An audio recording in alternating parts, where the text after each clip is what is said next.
வேலைக்காரனுடைய சம்பளத்தை ஏமாற்றி, வேலைக்கு வந்தவருடைய சம்பளத்தை ஏமாற்றி, அவருடைய கஷ்டங்கள் நம்ம உதவி செய்யாமல் இருக்கும்போது நம்ம தரித்திரடை.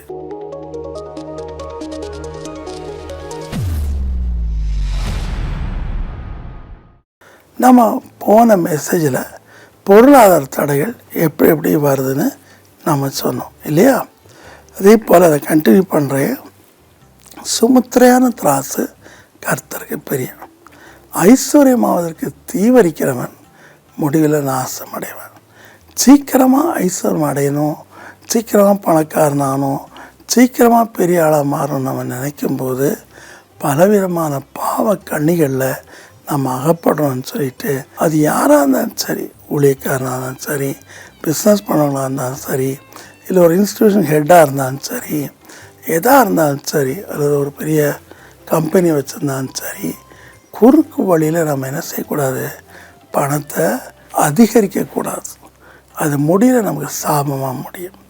வேலைக்காரர் கொடுக்குற சம்பளத்தை ஒழுங்காக கொடுக்கணும், அதை ஏமாற்றக்கூடாது. இன்றைக்கி பாருங்கள், எல்லா இடத்தையும் பாருங்கள், பெரிய பணக்காராக இருப்பாங்க, தங்கடிக்கிழ வேலை செய்கிறவங்களுக்கு வெறும் 4500 4000 கொடுப்பாங்க. அதை வச்சு அவன் எப்படி குடும்பத்தை நடத்த யோசிப்பாங்க. யோபு 31 13 14 15 சொல்கிறான், என் வேலைக்காரனானாலும் வேலைக்காரியானாலும் அவளுக்கு நியாயத்தை நான் அசட்டை பண்ணியிருந்தால் தேவன் எழும்போது நான் என்ன செய்வேன்? அவர் விசாரிக்கும்போது நான் அவருக்கு என்ன மறு உத்தரவு சொல்லுவேன்? ஸோ வேலைக்காரனுடைய சம்பளத்தை ஏமாற்றி, வேலைக்கு வந்தவருடைய சம்பளத்தை ஏமாற்றி, அவருடைய கஷ்டங்கள் நம்ம உதவி செய்யாமல் இருக்கும்போது நம்ம தரித்திரடை. இது நல்ல ஞாபகம். நிறைய பணக்காரங்க இருக்காங்க, காசே தர மாட்டாங்க. எனக்கு ஒரு தம்பி பல வருஷமாக 400 அனுப்புது. இவனை பார்க்கணுன்னு நான் ரொம்ப ஆசைப்பட்டேன். திருநெல்வேலியில் இருக்கிறான். ஸோ வருவான், மீட்டிங் தவறாக வருவான், அவனு வருவாங்க, அண்ணா வருவாங்க, எல்லாம் வருவாங்க. கடைசியில் அவனை பார்க்கும்போது பாவமாக இருந்துச்சு. கண் பார்வையில் அவ்வளோ கிடையாது, நல்ல மனுஷன். என்னப்பா நீ மாதம் 400 அனுப்புகிறப்பா, ரொம்ப தேங்க்ஸ் பண்ணே.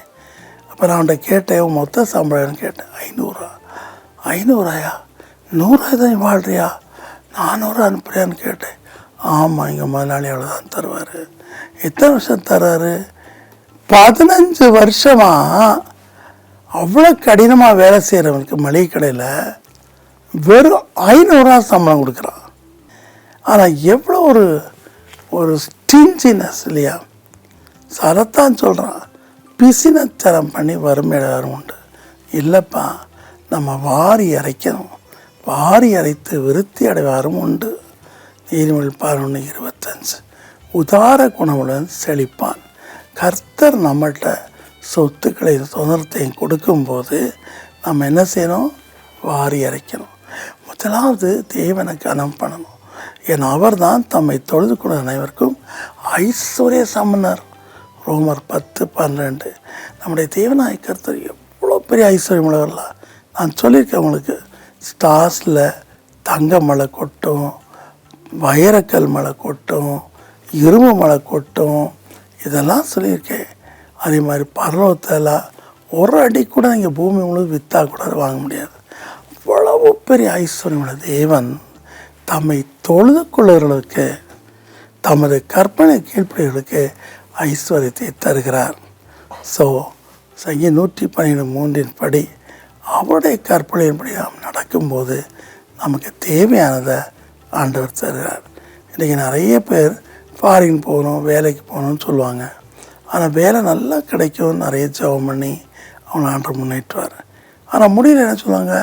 கடவுளே இல்லை, ஏன் ஞானந்தான் இதெல்லாம் சம்பாதிச்சது அப்படின்னு கூசாமல் சொல்லுவாங்க. அவங்க அப்பா அம்மா தேவனுக்கு பயந்துருப்பாங்க, எவ்வளோ கண்ணி வடிப்பாங்க தெரியுமா? கர்த்தரை நினைக்கிறதே இல்லை. சங்கீதம் 16:3 பாருங்கள், என் செல்வம் எனக்கு வேண்டியதாயிராமல் பூமியில் பரிசுத்தவான்களுக்கு தேவைப்படும்.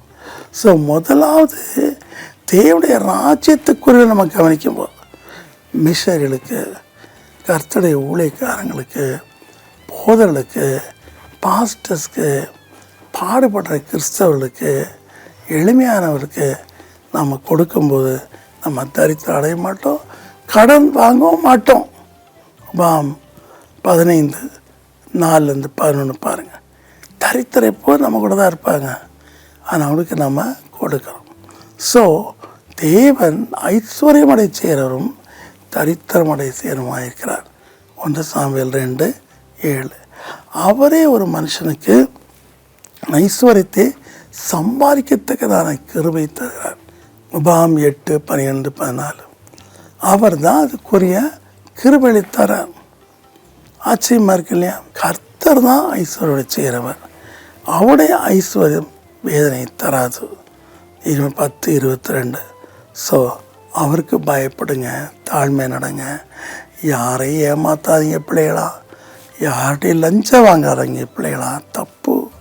நீங்கள் பெரிய பிரின்சிபலாக இருக்கலாம், பெரிய அந்தஸ்தில் இருக்கலாம், வேலைக்காக யார்கிட்டையும் லஞ்சம் வாங்காதீங்க. தப்பு. அது உங்கள் கையில் நிற்காது, அது வேலை தான் தரும். சேர்ப்போமா? அன்பின் கர்த்தாவே, நீதியின் வழியில், உமக்கு பயப்படும் பயத்தின் வழியில் தகப்பனே, தாழ்மைக்கும் உமக்கு பயப்படும் வழியில் தகப்பனே, உம்முடைய பிள்ளைகளை ஐஸ்வர்யமுள்ளதாக மாற்றும்.